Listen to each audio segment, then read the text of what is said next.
Bonjour à vous, j'espère que vous allez bien aujourd'hui. Alors, je vais vous parler d'un symptôme que l'on néglige souvent, les pieds qui enflent.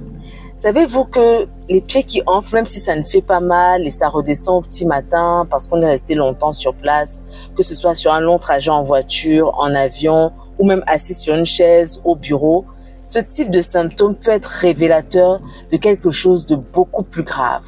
Tout de suite après le jingle.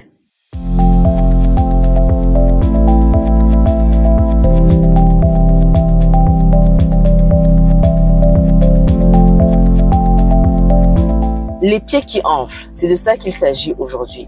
Vous souffrez des pieds qui enflent, notamment au niveau du dos des pieds ou bien au niveau des chevilles, la partie qu'on appelle les malléoles, ou encore vous avez une tendance en fait à avoir même carrément des varices, c'est-à-dire une dilatation des veines qui est visible à l'œil nu. Voilà, c'est un des pieds qui enfle ou bien les deux. Sachez que cette vidéo vous intéresse. Alors, qu'est-ce que ça veut dire concrètement? En fait, ça veut dire que la circulation veineuse n'est pas optimale. Donc, du fait soit du surpoids, soit de la prise de pilules contraceptives, soit de la grossesse, soit même de l'âge tout simplement, soit du fait que vous soyez porteur d'un certain cancer, la circulation veineuse est atténuée, ce qui fait que les veines qui ont le rôle principal de remonter le sang des pieds vers le cœur, cela se fait pas bien. Donc, du coup, le sang a tendance à s'accumuler au niveau des zones déclives du corps, c'est-à-dire au niveau des pieds, au niveau des chevilles, au niveau des mollets. Alors jusque-là, vous allez me dire, bon, docteur, qu'est-ce que le problème? Il suffit juste que je me mette un petit peu à marcher, il suffit que je porte des bas de contention, il suffit que je me remette au sport, il suffit que je perde du poids et tout va rentrer dans l'ordre, je n'aurai plus de problème. En effet, vous avez raison. Tout ce que je viens de citer là sont des mesures amélioratives pour estomper ce symptôme. Mais pour ceux qui s'entêtent à ne rien faire parce qu'ils estiment que ça ne fait pas mal, je mets juste le doigt dessus et ça laisse une marque, c'est ce qu'on appelle le godet et ça ne fait rien de plus. Donc, je n'ai pas besoin de consulter, je n'ai pas besoin de me prendre la tête. Vraiment, c'est pas grave. Sachez que dans ces cas-là particulièrement, ce qui va se passer, c'est que sur le long terme, d'abord, le pied va enfler de plus en plus. Le fait que le sang s'accumule au niveau des zones inférieures, cela va créer ce qu'on appelle la formation de caillots sanguins.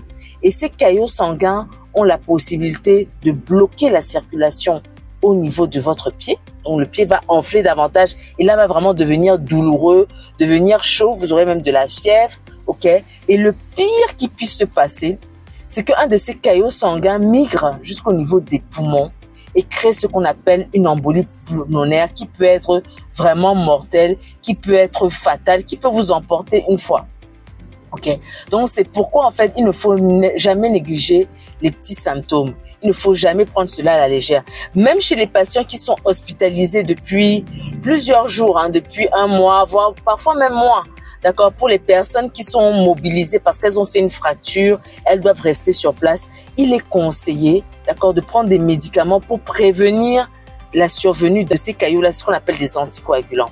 D'accord. Donc que faire pour éviter les pieds qui enflent? Que faire donc pour éviter soit l'insuffisance veineuse si le pied enfle sans faire mal, soit la thrombose veineuse des membres inférieurs si le pied enfle, fait mal, grossit et ça devient vraiment sérieux, soit carrément l'embolie pulmonaire. Vous avez tous les symptômes que je viens de citer et en plus vous avez du mal à respirer. Premièrement, mesures préventives primaires, c'est-à-dire vous n'êtes pas arrivé au stade de maladie, buvez suffisamment de l'eau. Si vous avez un problème de poids ou de surpoids, perdez du poids, faites du sport parce qu'avec l'âge, simplement, vous pouvez avoir cette tendance-là. Bougez. Si vous avez un long trajet de 2 heures, de 3 heures, bougez de manière plus ou moins régulière. Si vous êtes appelé à faire un travail sédentaire, comme c'est la plupart d'entre nous, vous restez assis derrière un bureau ou bien vous êtes au volant de la voiture, vous conduisez tout le temps parce que vous êtes chauffeur de taxi ou chauffeur sur des longs trajets. N'hésitez pas à vous dégourdir les jambes assez fréquemment. Maintenant, si vous êtes malade, on vous a dépisté une thrombose, on vous a même dépisté jusqu'à une embolie pulmonaire, prenez correctement votre médicament, prenez correctement les anticoagulants qu'on vous prescrit, ok? Ce n'est pas un traitement à vie, sauf si vous êtes dans un cas de cancer. Je parle aussi aux femmes enceintes, les femmes enceintes qui ont, toutes les personnes qui restent longtemps allongées, alitées et tout, véritablement, bougez, ne restez pas tout le temps sur place. Voilà, c'était tout pour aujourd'hui. N'hésitez pas à partager si vous connaissez des personnes qui sont concernées par ce sujet, et je sais qu'il y en a beaucoup. Commentez, likez, on se dit à très vite. Gardez vos cœurs plus que toute autre chose.